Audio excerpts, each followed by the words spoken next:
"If you can fly this plane, I'll marry you." The black housekeeper was made fun of by the millionaire. He was astonished to learn her secret. Jonathan Mitchell smiled and pointed to the woman cleaning her aviation company's private hangar, saying, "I bet $1,000 she doesn't even know where the ignition is."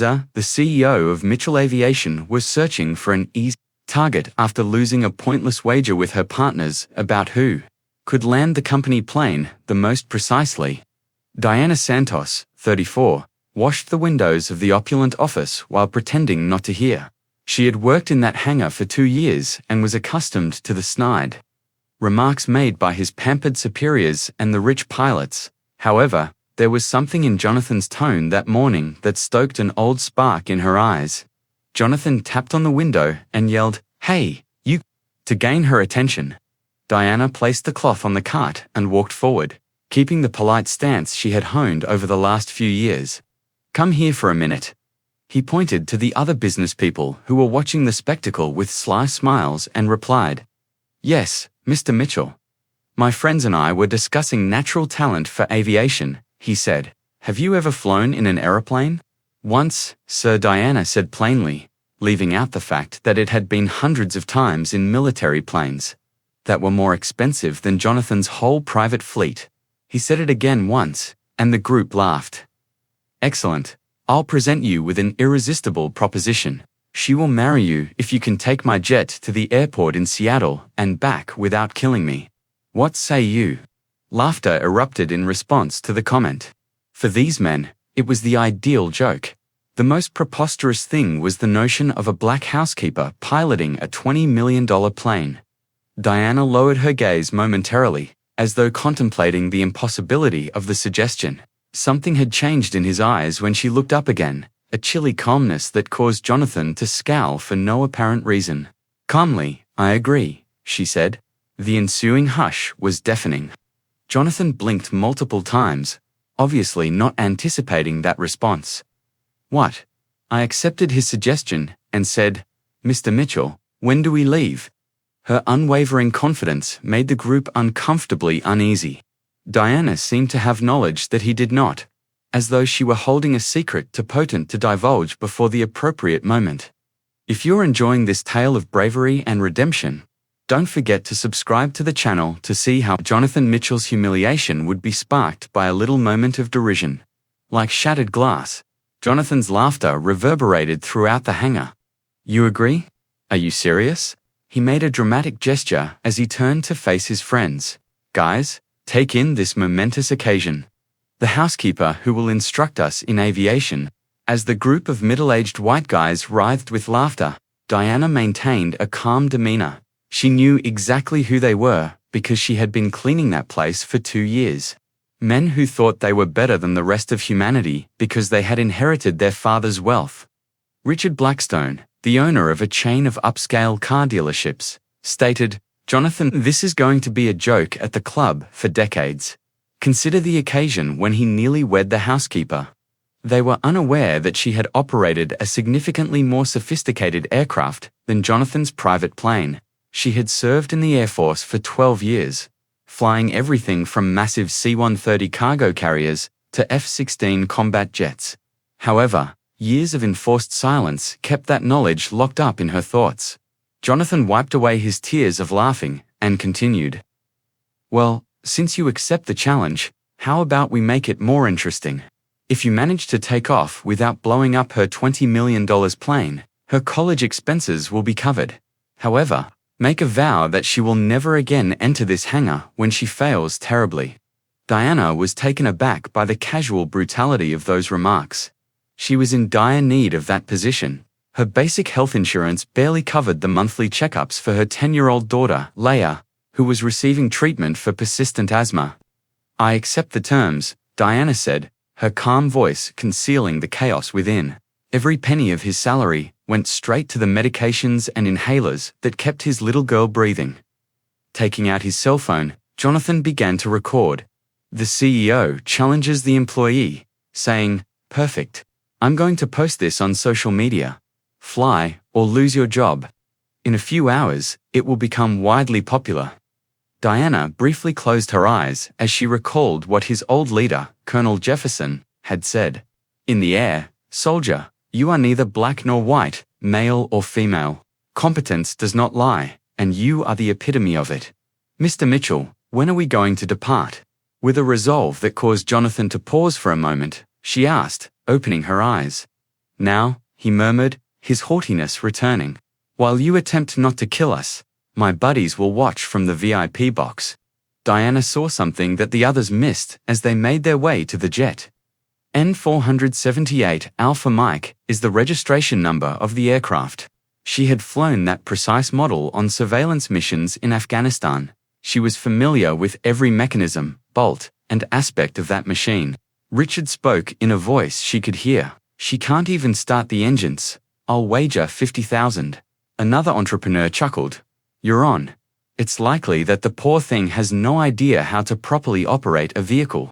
However, Diana's posture subtly changed as she ascended the aircraft's steps.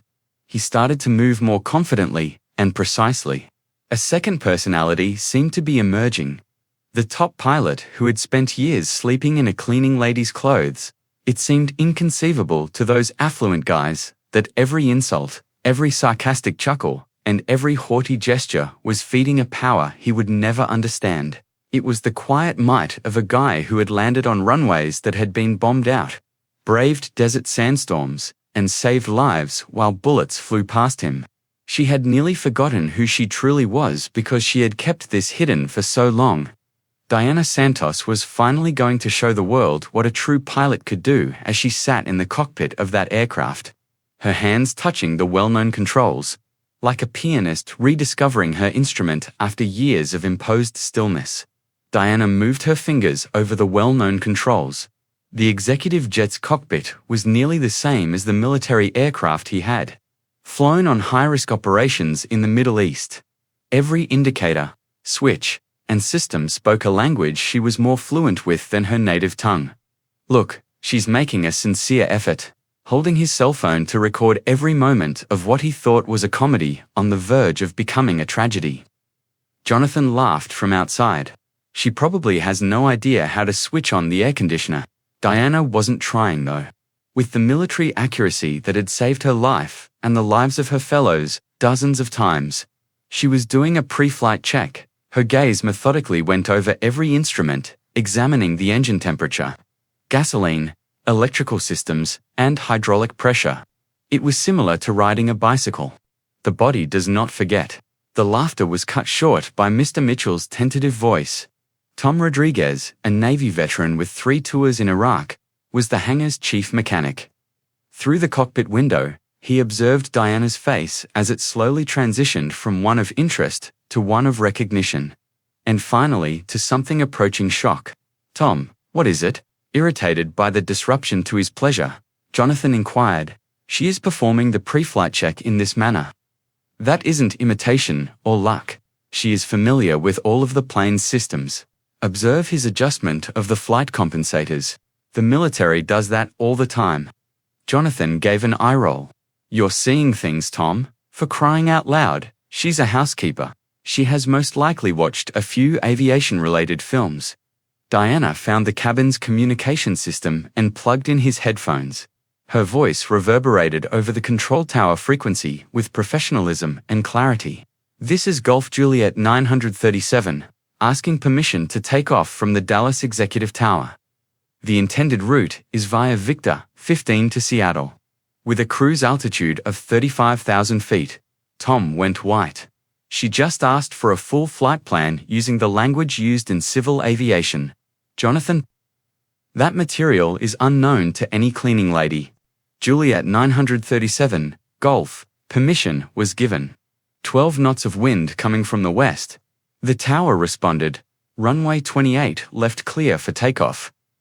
Diana's reaction was prompt and perfect. Roger Tower, Juliet 937, Golf. Left-hand runway 28. There was confirmed wind from the west at 12 miles per hour. Thank you. Richard Blackstone's laughter ceased. Jonathan, man, maybe we should reconsider this if she really knows what she's doing. She doesn't, Jonathan said. However, There was a hint of increasing hesitancy in her tone. It's just beginner's luck. Diana started the engine at that same moment. Everyone in the hangar recoiled involuntarily as the deep rising sound of the turboprops filled the space like a symphony of control power. The engines weren't merely started by her. She had taken off flawlessly, without hesitation or any strange sounds, and as smooth as silk. Tom said, "My God," her voice barely heard above the noise of the motors. Jonathan was caught up in his own conceit, like a gambler who doubles on even when the odds were stacked against him. "Jonathan, you need to stop this now. Whoever she is, she's no ordinary cleaning lady. I will not bow down to an employee. Let her play pilot if she wants to." Attracted by the sound of the engines and the first ever sight of Diana in the cockpit of the company's most expensive plane, other workers started to congregate outside the hangar. Lisa Chen, a young aerospace engineer who had just graduated and was employed in the maintenance division, was one of them. She had always appreciated the older woman's brains and composure, and she knew Diana from coffee breaks. "Is Diana a skilled pilot?" Lisa questioned Tom. "She doesn't just know how," Tom said. His gaze focused on the cockpit as Diana confidently and precisely checked the readings. "She has years of experience and flies like a pro. Like someone who doesn't even need to consider what she's doing, since she has such a strong faith in her own skills."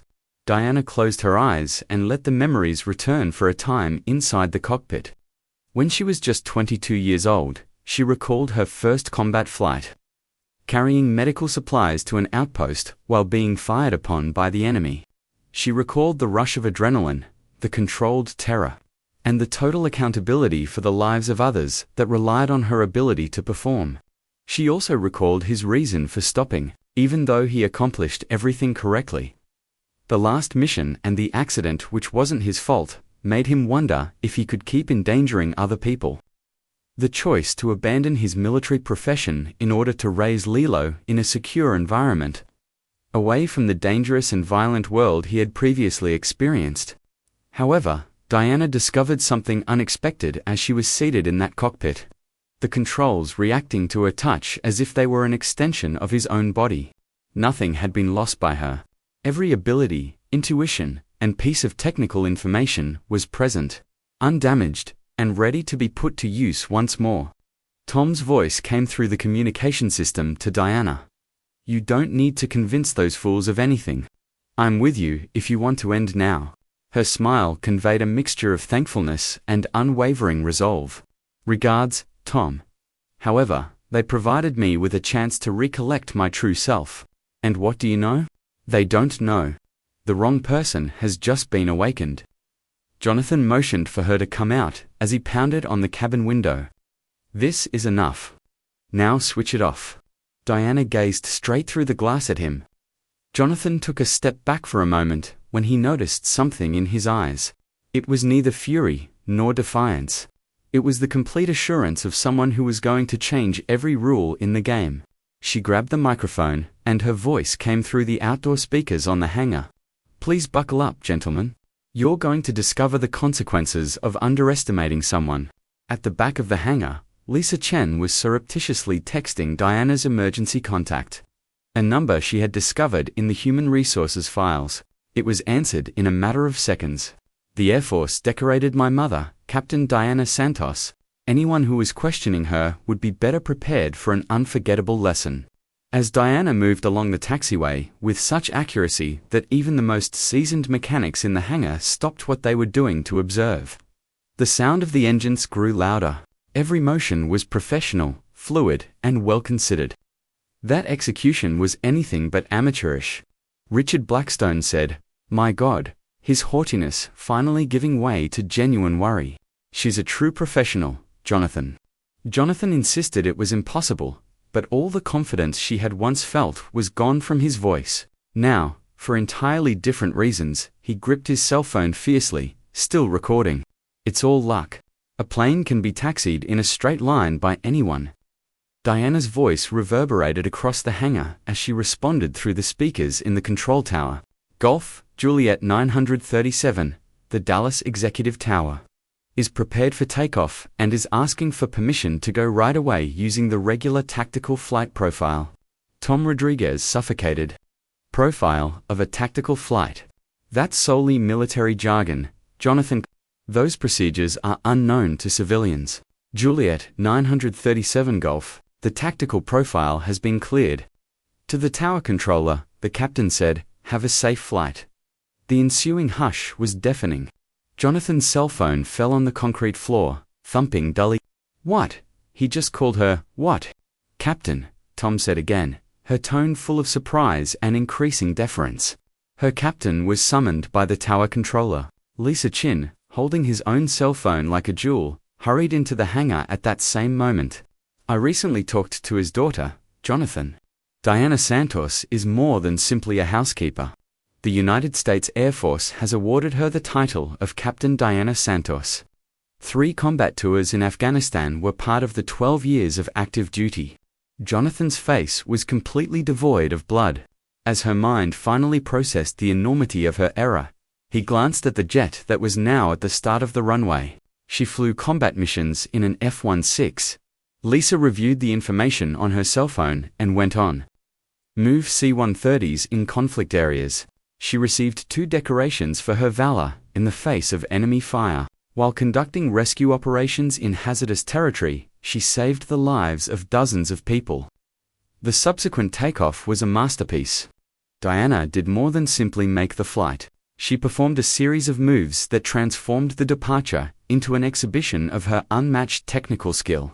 To the complete surprise of everyone on board, the plane executed a sequence of acrobatic maneuvers that caused the air to tremble with controlled power after climbing in a perfect arc and gaining height with ballet-like perfection. Richard mumbled, "Jesus Christ," as he craned his neck to track the jet as it sliced through the sky. She does acrobatics on an executive jet as if it were a military aircraft. Just minutes earlier, Jonathan had branded her a poor thing, and now he was paralyzed as he watched her. $20 million plane dance in the air. His conceit was slapped in the face with every loop, flawless turn, and impossible maneuver. "Everyone," Diana said calmly and professionally over the radio. "The required flight test is being conducted by Captain Santos. Every system is up and running. 17 minutes to go back to base for the planned landing." In the tower, Tom picked up the microphone. "This is Tom Rodriguez, a former Navy member, Captain Santos. Having him at the controls is a true honor. Tom, it's his joy. I appreciate you honoring a fellow veteran." Lisa Chen's cheeks started to well up with tears. She responded, her voice bursting with emotion. "You don't understand. After her wife was killed in battle, she quit her military job to raise her kid by herself. Despite having the opportunity to lead any airline in the world, she decided to push a mop in order to cover the child's medical expenses." When Jonathan did manage to speak, it was a choked murmur. "I asked a distinguished military officer to marry me. I made fun of a hero of war." "No," Tom firmly corrected her tone. "A working mother who was doing her hardest to provide for her family was degraded by you. Your harshness is all the more heinous, given that she was also an exceptional pilot." Jonathan's cell phone started to ring with notifications at that very moment. Hundreds of people had already shared his amusing video of the cleaning lady on social media. But he was surprised by the remarks. "It's awful that this individual would make fun of a veteran. Imagine being so conceited as to make a mock marriage proposal to a military hero. Does anyone know this company's name? I will never again do business with such individuals." A twist in the plot. This wealthy playboy will never have as many flight hours as the cleaning lady. It was too late when Jonathan attempted to remove the footage. Dozens of others had downloaded and reposted it. With every share came more and more outraged remarks about his conceit and bigotry. As promised, 17 minutes later, Diana made a landing that left everyone in the room gasping for air.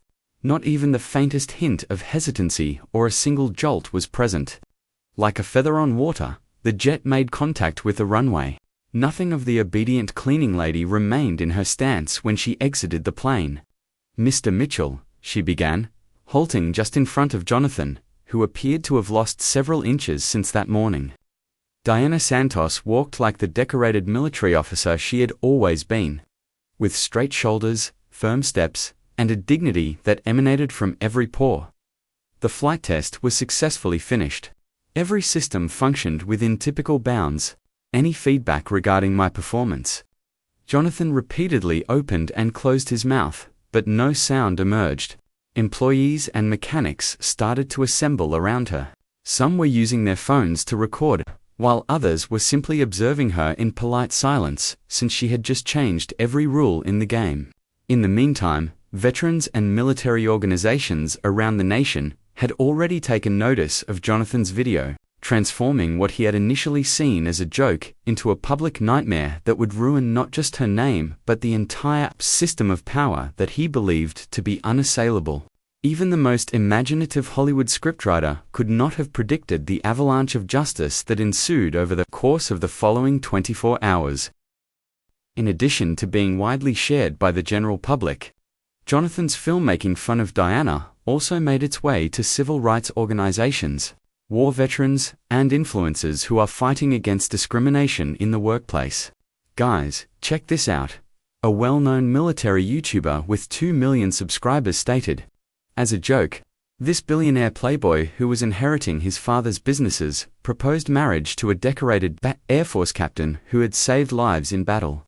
The first calls that came in Jonathan's office before dawn were from customers canceling contracts, business partners breaking agreements, and journalists seeking statements about the bigoted CEO who degraded a military heroine.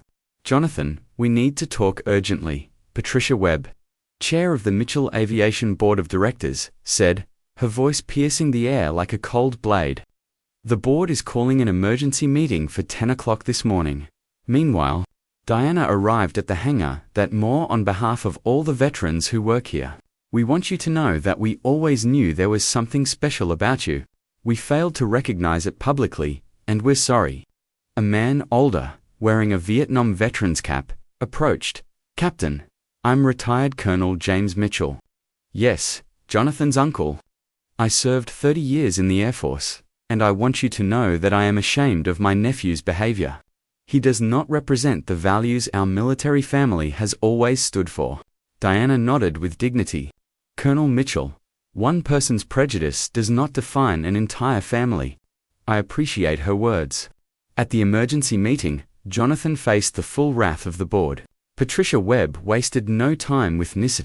Jonathan, in less than 24 hours, you've managed to destroy the reputation we've spent 40 years building. 3 of our biggest clients have already cancelled contracts totaling $15 million. The National Veterans Association is organizing a nationwide boycott of our services. This will blow over, Jonathan insisted, but his voice was visibly shaken. It's just a storm on the internet. Nobody will remember next week. No one will forget, Patricia said, turning her laptop to face him. The video has received 3 million views. 400 influencers have reposted it. It is on the national news, and the hashtag Justice for Captain Santos is one of the most popular topics worldwide. The last straw was when she revealed to him the true financial repercussions. Our company has lost 20% of its market value since yesterday. Investors are fleeing like rats from a sinking ship. And there's more. Captain Santos has received 17 job offers since yesterday, including one to head the Special Operations Division of the country's largest airline. At that very moment, Diana was in a completely different meeting. Robert Chen, CEO of Apex Aviation, Mitchell Aviation's biggest competitor, was sitting across from her in a fancy restaurant downtown.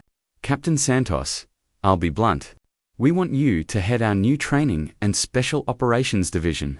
The starting salary is $300,000 a year, plus performance bonuses, premium health insurance for her and her daughter, and an educational fund that will ensure Leia can study at any university in the world.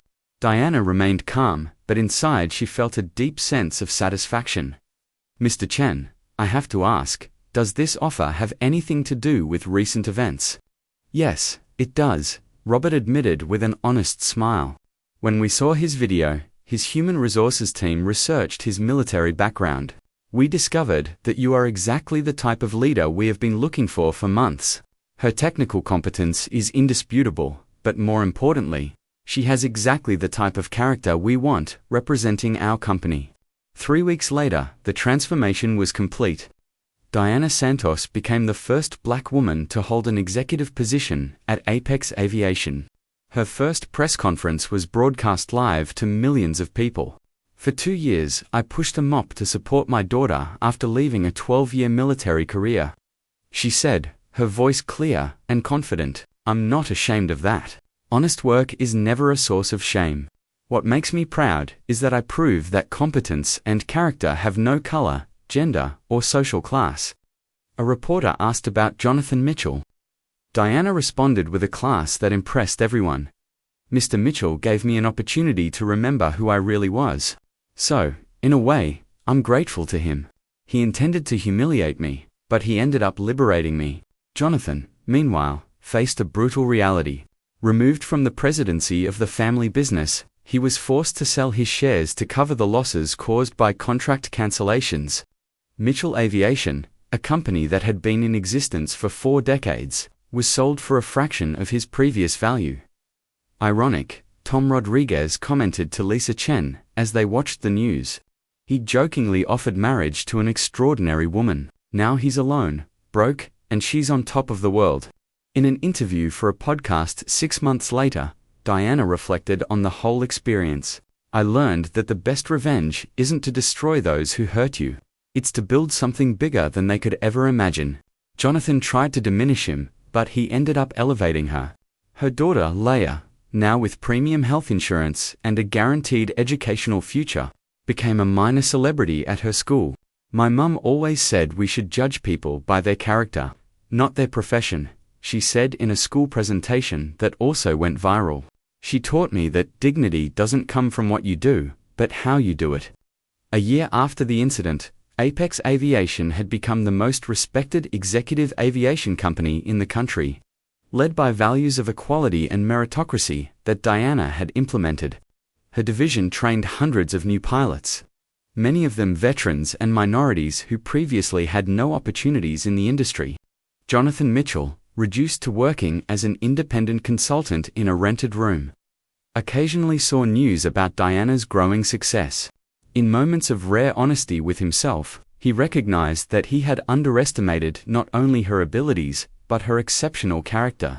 Diana's story became a case study in business schools on leadership, unconscious bias, and the power of resilience.